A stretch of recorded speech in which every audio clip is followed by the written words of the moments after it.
The cold came faster than anyone expected. The snows began to fall thick and bitter across the north by the end of autumn, unusual even for Winterfell.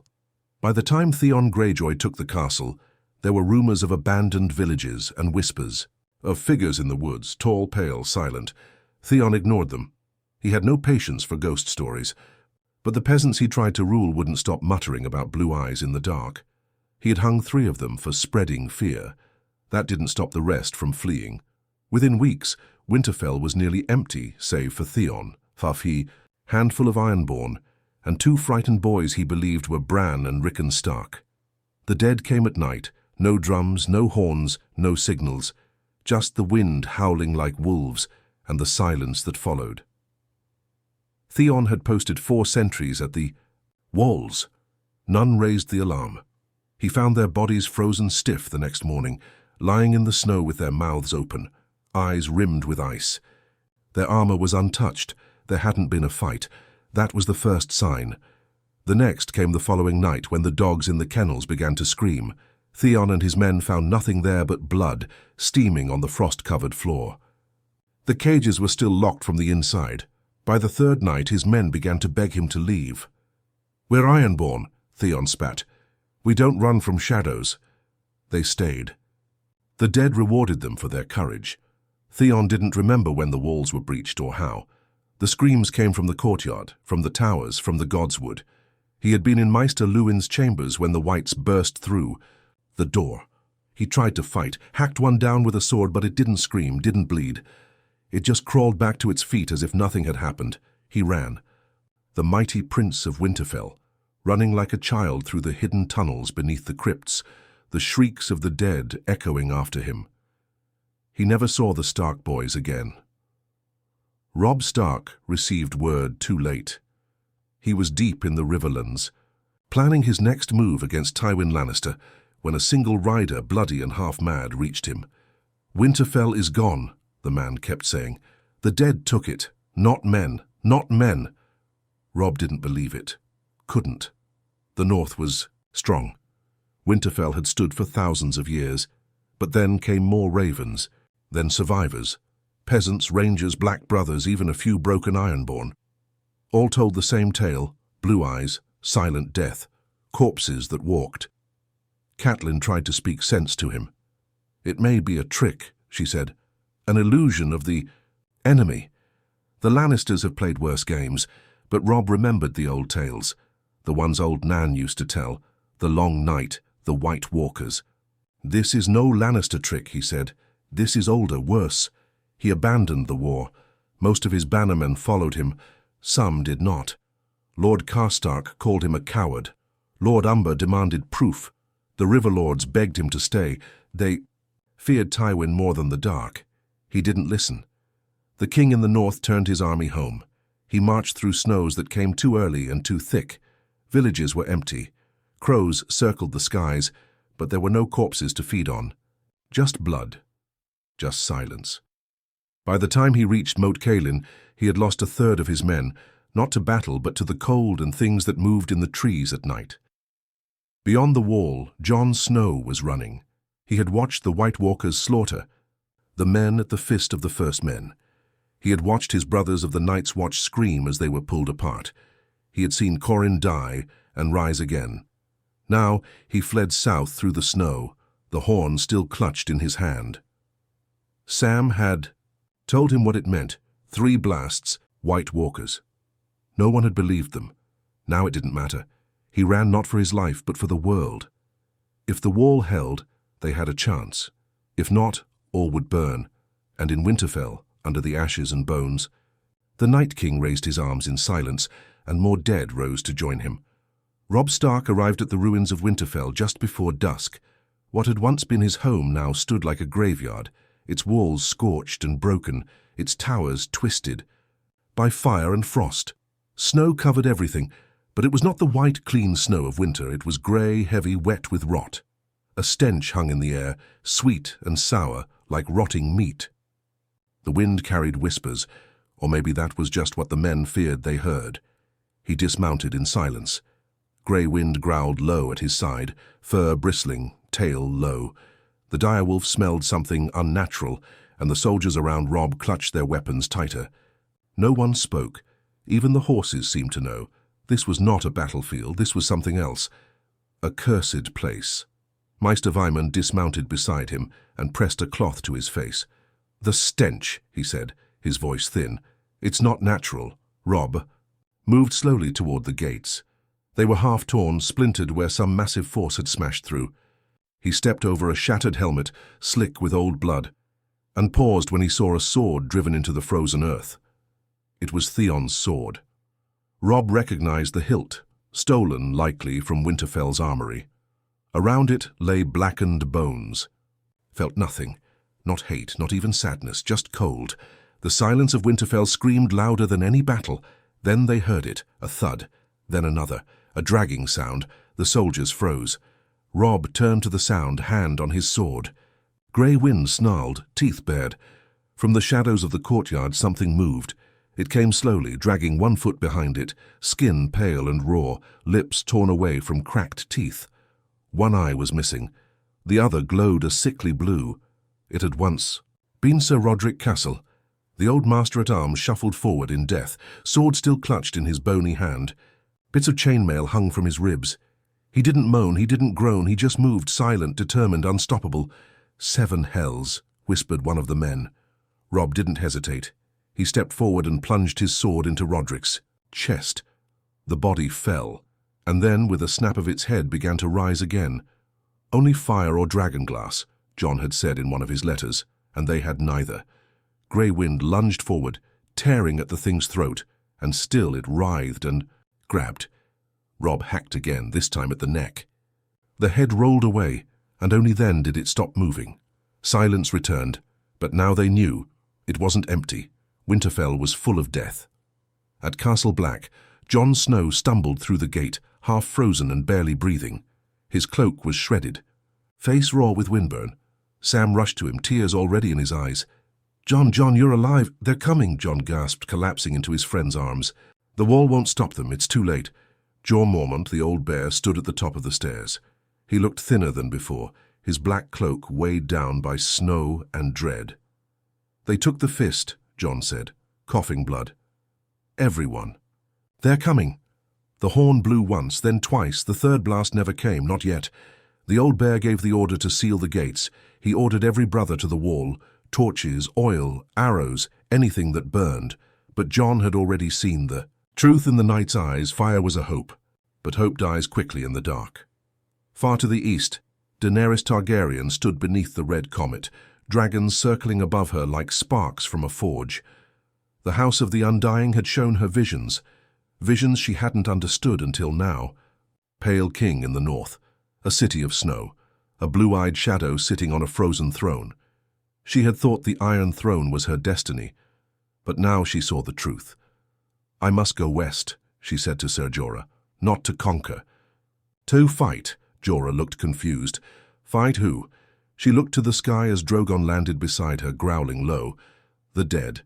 He laughed softly, thinking she spoke in metaphor. But Daenerys Targaryen had fire in her blood, and she felt what others could not. The cold was coming, and it would burn them all if they weren't ready. The Game of Thrones would soon mean nothing. Only the war for the living mattered now. The snowstorm came without warning. Robb and his men took shelter in the remnants of the Winterfell Great Hall, what was left of it. Half the roof had caved in, and ash mixed with snow drifted through the gaping hole above them. They built fires, with broken furniture and shattered beams. The flames hissed and spat, as if offended by the cold that surrounded them. No one spoke of what they had seen in the courtyard. Not out loud, but the men whispered when they thought Robb couldn't hear. "They don't die proper," one muttered. "Not unless you burn them," said another. "What kind of curse is this?" Robb sat in silence, staring into the fire. Grey wind lay at his feet, eyes alert, ears twitching at every groan in the wind. He couldn't stop thinking of Sir Roderick, and if that was Roderick, what of Maester Luwin? What of Hodor? What of Bran and Rickon? He didn't know if they had escaped, or if their bodies now walked the woods with blue fire in their eyes. His bannermen were scared, and that scared him more than the cold. These were Northerners, hard men who had survived the worst winters, fought in the worst wars. But this was different. This was something no sword could match. This was older than war. "We can't hold Winterfell," said Lord Bolton, who had arrived with a fresh host 2 days behind. "We don't have enough food, and the longer we stay, the more of us will die and rise." "I won't abandon my home," Robb said through clenched teeth. Bolton's pale eyes flickered. "It's already abandoned, Your Grace." There was a heavy silence. The flames crackled. Outside, the wind wailed like something dying. "We need to go south," said Greatjanumber. "Take every man, woman, and child we can find. We warn the other houses. We unite the realm." "The realm is broken," Robb snapped. "Stannis fights Joffrey. The Greyjoys raid our coasts. The Lannisters will never help." "Then we fight without them," Umber said. "Or we all die." Robb looked around the room, at the soot-stained walls of his childhood, now black with death. At the faces of men he trusted, hardened by battle, now dulled with fear. He thought of Jon, of the wall, of the ravens they had ignored. He rose. "Then we go south," he said. "But we don't flee, we fight. Every house, every sword. If they won't believe us, we'll make them see. We'll show them what waits in the snow." At Castle Black the fires burned day and night. Jon stood atop the wall, the wind ripping at his cloak. Below, torches lit the forest like 1,000 candles. Watch. Posts guards fires to hold the dark at bay. They wouldn't last long. The White Walkers were still days away, but already the signs were there. The animals had vanished. The crows were gone. Even the wind had changed. It carried with it a silence that felt like suffocation. The old bear walked beside him, face grim. "They'll come first through the haunted forest," Jorah Mormont said. "And we'll be waiting, but we don't have enough men." Jon didn't answer. The Night's Watch had been decimated at the Fist. Barely 200 remained fit to fight, and they had no allies, no reinforcements, only black brothers. And the wall. "If we fall here," Jon said, "there's nothing left to stop them." Jorah nodded. "Then we don't fall." That night the horn blew once, then again, and then, after a long, heart-stopping pause, a third time. Silence fell over. Castle Black, every man froze. The sound of steel being drawn echoed through the courtyard. Jon gripped his sword. "They're here." Far across the narrow sea, Daenerys Targaryen stood aboard a creaking ship bound west. The sea was rough, and her dragons didn't like the ship. Drogon screeched overhead, circling in restless arcs. Rhaegal perched on the mast, wings twitching. Viserion clung to the railing beside her, hissing at every crash of the waves. Ser Jorah steadied her. "If we land in Westeros without allies, they'll treat us as invaders." "Then let them," Dany said. Her voice was cold. "They can call me whatever they want, but they will need me. Even if they don't know it yet. Especially then." She looked north, though there was nothing to see, just storm clouds and horizon. But she could feel it. Death was calling. Fire had to answer, and she would bring it. The wall burned that night, not from fire, but from the fury of the cold. Jon had barely reached the courtyard before the screams began, thin, ragged, torn from the throats of men who had trained their whole lives to face death. But this wasn't death, this was worse. The White Walkers came at midnight. They didn't charge, they didn't scream. They simply arrived, like shadows moving across the snow, silent, graceful, and terrible. With every step the world froze. Torches sputtered and died. Ice crawled up the stones like veins. And then came the Whites. They poured from the forest. In waves, thousands of them. Men, women, children, even animals twisted by the cold. Some wore the black of the Night's Watch, others the rags of wildlings. All had eyes like burning sapphires. All moved with the same terrifying silence. Castle Black erupted into chaos. Arrows flew, fires roared. Oil was poured and lit. Screams rang out as blades met rotting flesh. Jon fought in the thick of it, Longclaw flashing in the firelight. He slashed down one, then another, but for every body that fell, 2 more took its place. He slipped in blood and snow, teeth clenched, eyes burning from smoke and wind. He saw Gren fall, pulled down by 3 Whites. He saw Dolorous Ed light himself on fire to stop them from climbing the tower. He saw Sam, brave, foolish Sam, stab one of the walkers with a dragon-glass dagger. It exploded into shards, leaving nothing but frost in its place. But they were losing. The gate at the base of the wall shattered under sheer weight. Whites spilled through like a flood. Jon shouted, "To the top! To the wall!" A few of them made it. Fewer every minute. By dawn only a handful remained on the wall's summit. Jeor Mormont was bleeding from the leg, face pale. "We hold," he said through gritted teeth. Jon knew they couldn't, and then the horn blew again. This time, not from Castle Black, but from the woods below. A second horn. Then a third. Not warning. War cry. A tide of wildlings came crashing out of the trees, Mance Rayder leading them. Tormund Giantsbane roaring, giants with massive tree trunks for weapons stomping through snowdrifts. The free folk had come to fight. Jon almost wept. Robb Stark's army pushed south fast. They gathered stragglers, survivors and bannermen as they went. Though many houses refused their call, House Manderly sent food, not soldiers. House Glover slammed the gates. The Boltons stayed quiet, watching, measuring, but Robb didn't stop. Every village they passed held more horror. Doors smashed in, blood frozen on the walls, no bodies left behind. Only the silence. Then came the worst sight of all. Near the Weeping Water, they found a camp of Ironborn raiders who had sacked a fishing village. Every man had been killed, or so it seemed, until one of Robb's scouts found them again that night. They were walking. Even dead, they wore the Kraken proudly. Even dead, they killed. Rose Bolton whispered to Robb afterward, "Burn them all or they'll return, even the women, especially the children." Robb gave the order. His men hesitated. They had never burned women and children before. Now they did it with flint and torch and tears. At sea, Daenerys saw Westeros for the first time through a grey veil of fog. Her ship landed near Dragonstone, abandoned, ruined and dark. The Black Castle welcomed her like a tomb. "This place is cursed," Jorah muttered. "Then it suits me," Dany replied, her voice sharp. "We build here." Her dragons circled. Above, bigger now, growing faster than anyone thought. Drogon's wingspan cast a shadow like a storm cloud. His fire turned stone to glass. They had no army, but they had fire. And fire, she knew, was the only thing the dead feared.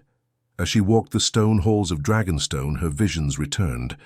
The Night King, a wolf surrounded by ice, a man in black standing alone on a broken wall. She didn't know them yet, but they would all meet. Soon, because winter was no longer coming. Winter was already here. By the time word reached King's Landing, it was already too late. The first raven arrived from the twins, its scroll ink-stained and shaky. Lord Fray had sent a warning, not of armies, not of rebellion, but of something worse. "The North has broken," it read. "The dead walk, they burn nothing, they fear nothing." Cersei laughed when she read it. "Old fools," she scoffed, "always crying about northern nonsense. Next they'll be saying ghosts have taken Winterfell." Tyrion read the same letter twice. He didn't laugh. Neither did Varys. A week later, another raven came. This one carried no words, just a strip of leather, singed black, with the sigil of House Karstark burned into it. The message was clear. The North was on fire, not with rebellion, with something older. Even Joffrey grew quiet. Tywin Lannister, seated high at Harrenhal, dismissed the messengers at first. But then survivors came south, ragged, hollow-eyed, shaking with cold even in the Riverland's sun. They told stories of eyes that glowed, of corpses that walked, of wolves torn apart in the snow. And then one of his own men came back with his skin frostbitten to the bone, and a bite mark that would not heal. Lord Tywin called his council together that night. This is no longer about the North. This is about survival.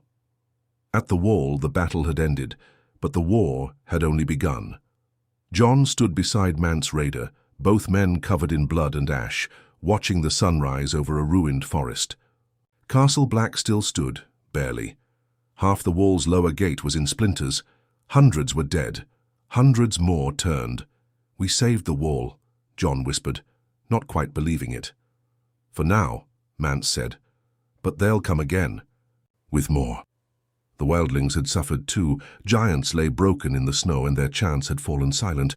Sam found Jon at the base of the wall, sitting against a burned cart. "They're sending word to every kingdom," Sam said. "We need help." Jon laughed bitterly. "They won't believe it. They never do. But they had to. He had seen the Night King. He had watched as the pale figure stood on the far hill, unmoving, untouched, cloaked in shadow and ice, watching the whole slaughter without lifting a finger. He hadn't needed to. His army did the killing for him. Robb Stark met the remnants of the Night's Watch at the King's Road crossroads near Moat Cailin. He had never seen men so broken, bloody, bandaged, blank-eyed. They didn't wear honor. Like his bannermen. They wore survival. They looked like ghosts. Jon and Robb stood across from each other for the first time in over a year. Neither smiled. "You were right," Robb said. "I didn't believe it." "You couldn't have." "No," Jon said quietly. "None of us could." They clasped arms, not as bastard and lord, but as brothers. Jon looked at the banners behind him. "You've got maybe 8,000 men, some barely older than boys." "Half the realm won't even open their gates," Robb said. "They think we're lying. They'll believe when the dead knock at their doors." At Dragonstone, Daenerys stared at the fire. Melisandre had come to her, alone, uninvited, dressed in red and carrying no weapons. "I saw you in the flames," she said. "You are the daughter of fire, the Stormborn, the Breaker, but not the Savior." Dany's voice was ice. "And who is the Savior, then? You?" Melisandre smiled. "No, but I have seen him, a boy in black, born in snow, raised in fire. He will need you.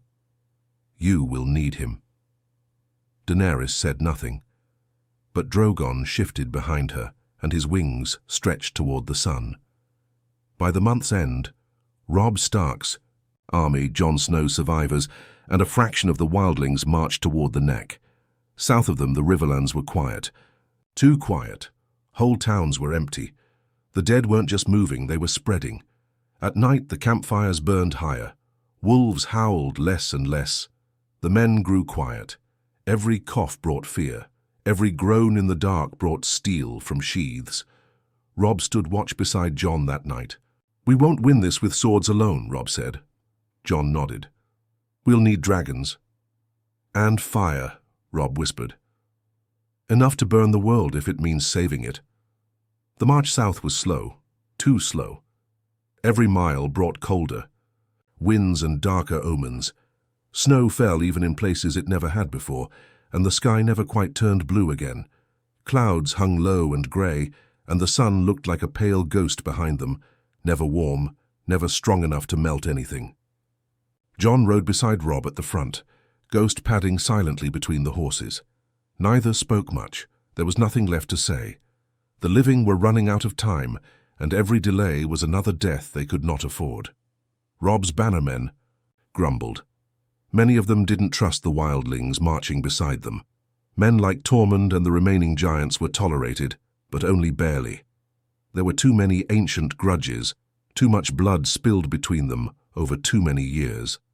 Now they stood shoulder to shoulder, facing a threat no sword alone could stop. In the nights they heard things, not just wind, not just wolves' voices, laughter, crying, sometimes right behind them, but when they turned there was nothing, just empty snow. Men began deserting. A few were found the next morning, wandering back into camp with their eyes glassy, mouths blue. They didn't speak. They barely breathed. They just stared into the fire. Until they didn't. One woke in the middle of the night, screaming. He'd ripped off his own fingers by then, chewed them down to the bone. Then his eyes turned blue. They had to burn him before sunrise. After that, every man who left the camp without orders was watched. Some were chained at night. The fear spread like sickness. Even Jon began to question, how long could they hold on? Far to the south, in the halls of King's Landing, the i.e. court was beginning to rot from within. Tywin Lannister now took the threat seriously. He'd begun gathering troops, summoning banners from across the Reach and the Westerlands. But Cersei refused to share power, and Joffrey treated the entire war against the dead like a bad joke. "They're peasants," he sneered during a council meeting. "Peasants with snow in their heads. Let them freeze." Tyrion slammed his goblet down. "They won't just freeze, you fool. They'll come for us, for your golden throne, for your pretty crown. And when they do, there will be no your grace left to save you."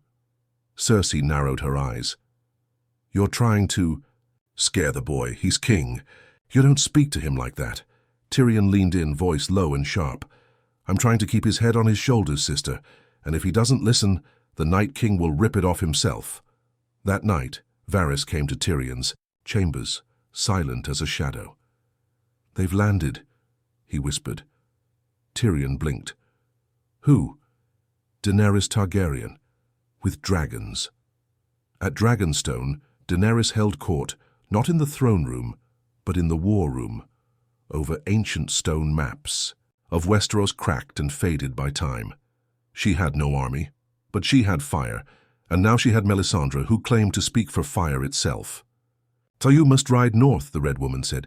The dragons are your key. You are not just a queen, you are the flame in the dark. Jorah leaned in beside her. It's dangerous. The North will not welcome you. They'll welcome the fire when the dead surround them, Dany said. They'll have no choice. And so she sent ravens, not demanding fealty but alliance. She wrote only one sentence. If you want to live, meet me at the Trident. Robb Stark received the raven days later. He read it once, then again, then passed it to Jon. Jon didn't say anything, but something shifted in his face. You think we can trust her? Robb asked. She has dragons. That's not an answer. Jon looked at the sky, grey and still. She's the only answer we have left. They made camp near the ruins of the old Trident Crossing, where Rhaegar Targaryen had died decades ago, and where history now circled back like a noose. And as they waited on the fourth night, the clouds broke and fire streaked across the sky. 3 dragons descended through the ash and cold, wings wide, shadows stretching across the trees. Soldiers dropped to their knees. Horses reared in. Panic. Even the giants stepped back. Daenerys landed alone.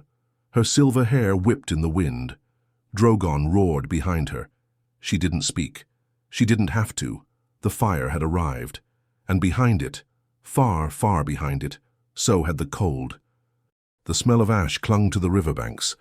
Daenerys stood before the gathered host of Northmen wildlings and the tattered remnants of the Night's Watch. The Trident, once a flowing, mighty river, had begun to freeze at the edges. The ground. Beneath her boots cracked with frost. Still, her breath steamed warm, unlike theirs. They looked at her like something unnatural, like a myth come alive. Jon Snow stepped forward first. He didn't kneel. He didn't bow. But he didn't raise a sword either. You're real, he said simply. She studied him with narrowed eyes, and a strange stillness passed between them. Her voice was calm, cold as the wind. So are you. Robb joined him, a step behind. You came alone? 3 dragons are not alone, she replied, her tone sharp. Tormund chuckled from the line behind them. Aye, that one's got teeth. Jorah moved beside her, hand on sword. We didn't come to quarrel, we came to help. You came to claim the realm, Robb said, not with anger but certainty. Dany's gaze was steel. I came to keep it from dying. Jon broke the tension. We need her. Her dragons can burn the dead. We've burned them before, Robb countered, with firewood and pitch. We held Winterfell with no dragons. And how many did you lose? She shot back. The silence was heavy. Too many, Jon admitted. Daenerys stepped forward. This isn't about thrones anymore. Not kings or queens, not north or south. If you believe the dead are coming, then this is war, and I am your best weapon. Robb glanced at Jon. There was fire behind her words. Not arrogance, not madness, just truth. He gave a slight nod. I don't kneel, he said, but I'll fight beside you. That's all I ask, she said. And with that the alliance was born, not with crowns or sigils, but fire and ice meeting at the edge of the world. The next 2 weeks were chaos. Scouts came with horror in their eyes. The undead had crossed the neck. Moat Cailin was lost. The Bolton garrison never even lit their torches. All turned. All now marched south. Whites on foot. Whites on horse. Whites crawling through the marshes like insects. And somewhere among them, a cold king with a crown of bone and eyes like the grave. The living had days. Maybe. Jon and Robb worked together, drawing battle lines on the frozen ground. Tormund trained men to fight without fear. The Night's Watch taught them to burn what they kill. Wildlings taught them to move silent, to hide when needed, to retreat without shame. Daenerys trained her dragons. They circled the sky daily, scorching trees to ash, testing flame against stone and river. Drogon grew bolder, fiercer. Viserion and Rhaegal followed close. The army that once feared them now looked up in hope. And yet, every night the snow fell heavier. Every morning fewer birds sang. The world was closing in. One night, Jon stood by the water's edge, watching the stars disappear behind clouds. Daenerys stepped beside him. "You don't say much," she said. "I've seen too much," he answered. She nodded, quiet for a moment. "You've seen him?" Jon turned. "The Night King. I have. At the wall. He looked at me like I was already dead, just hadn't realized it yet. And yet you're still standing. For now." She studied him, something flickering behind her eyes. "My brother used to say Targaryens are fire-made flesh," she murmured. "But even fire dies if it burns alone." Jon looked at her, really looked at her. "Then it's good we're not alone." The moment lingered. For a heartbeat, the war didn't exist. The world didn't exist, just two people, fire and snow. Then the horns sounded, low and far, one blast, two, three, and then a fourth. No one had ever heard a fourth horn. Men scrambled to the ridgelines. Robb mounted his horse before the second horn finished sounding. Tormund shouted for weapons. Ghost howled. Jon and Dany moved together to the cliff. What they saw made blood turn to ice. Not just whites, not just walkers, but something new, something flying. A dragon. Undead. Wings torn. Fire blue. Eyes dead. Viserion. Dany fell to her knees. Jon stood frozen. And behind the broken beast, the Night King rode through the sky. The dead no longer marched, they flew. And war had finally begun. The sky burned blue. Viserion, once proud, once Daenerys' child, sliced through the clouds with wings full of holes and a scream that sounded like death itself. The cold fire pouring from his mouth turned trees to ash and stone to glass. His roar shook the bones of every man standing. The army of the dead followed behind, thousands, tens of thousands. They moved like water across the land, pouring through the Trident Valley, climbing rocks, moving through rivers, trampling everything in their path, eyes glowing, mouths silent, weapons still in their frozen hands. Some wore crowns, some wore tatters. All wore death. The Night King led them from the air, seated atop Viserion like a god of frost. His cloak didn't even move in the wind. Jon stood at the ridge, his sword drawn, heart pounding. "They're here," he whispered. Daenerys rose slowly behind him, her face pale but no longer broken. "Then we burn them." The battle began before dawn. Robb Stark rode at the center of the front line, flanked by wildlings, knights, and even giants. Ghost led the charge with a blood-soaked snarl. The clash was like no battle ever fought in Westeros, fire against ice, flesh against death.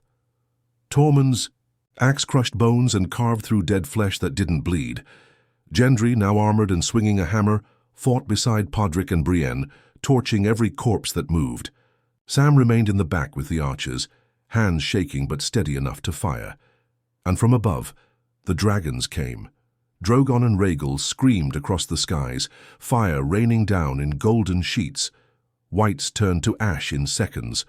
Whole columns of the undead vanished in the blaze. But Viserion returned fire, and his fire wasn't red, it was blue. It melted towers. It shattered the ground. It struck Rhaegal in midair, sending the green beast spinning, crashing into the earth with a sound that shattered bones for miles. Jon watched Rhaegal fall and charged toward him. Daenerys screamed and dove with Drogon, slamming into her. Undead sun with a fury only a mother could summon. Dragonfire met blue flame in the sky, a storm of fire and ice that turned the clouds black. Drogon bit Viserion's neck, tearing through scale. The two twisted in the air, colliding, claws slashing. And the Night King smiled. He leapt from Viserion's back like a phantom, falling through the air toward the battlefield below. He landed amidst chaos, untouched, silent, and walked forward like a man on a calm stroll.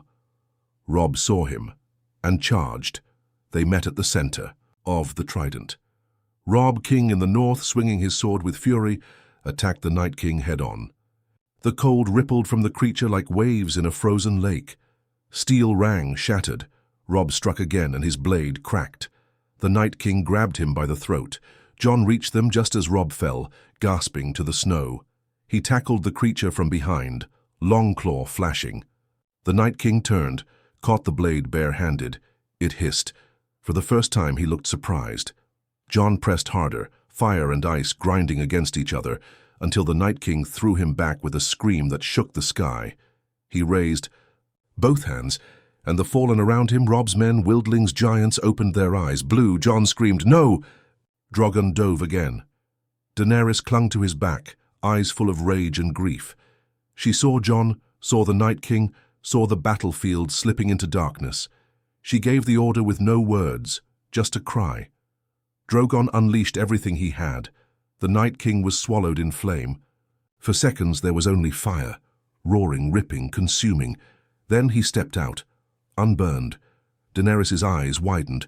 He raised his spear, ice formed into a blade, and aimed it at Drogon. Jon ran, faster than he ever had. "Dany!"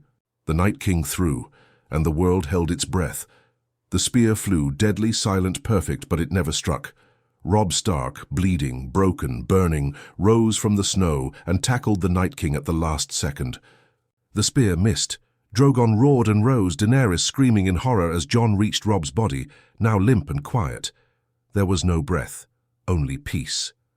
And then, Longclaw plunged through the Night King's chest. Jon drove it in with both, hands screaming in fury and grief. And this time it worked. The Night King froze. Cracks spread through his body. Light poured from his eyes. And then he shattered. The army of the dead collapsed as one. All of them, even Viserion still writhing above, fell from the sky in a burst of icy dust. The silence that followed was unbearable. Then came the sobbing, the screaming, the living, still alive. Days later, the snow began to melt. Ash turned to soil. Ice to water. Sky to blue again. Daenerys stood over Robb's pyre. She hadn't known him, but she knew what he gave. Beside her, Jon stood quietly. He hadn't wept, not yet.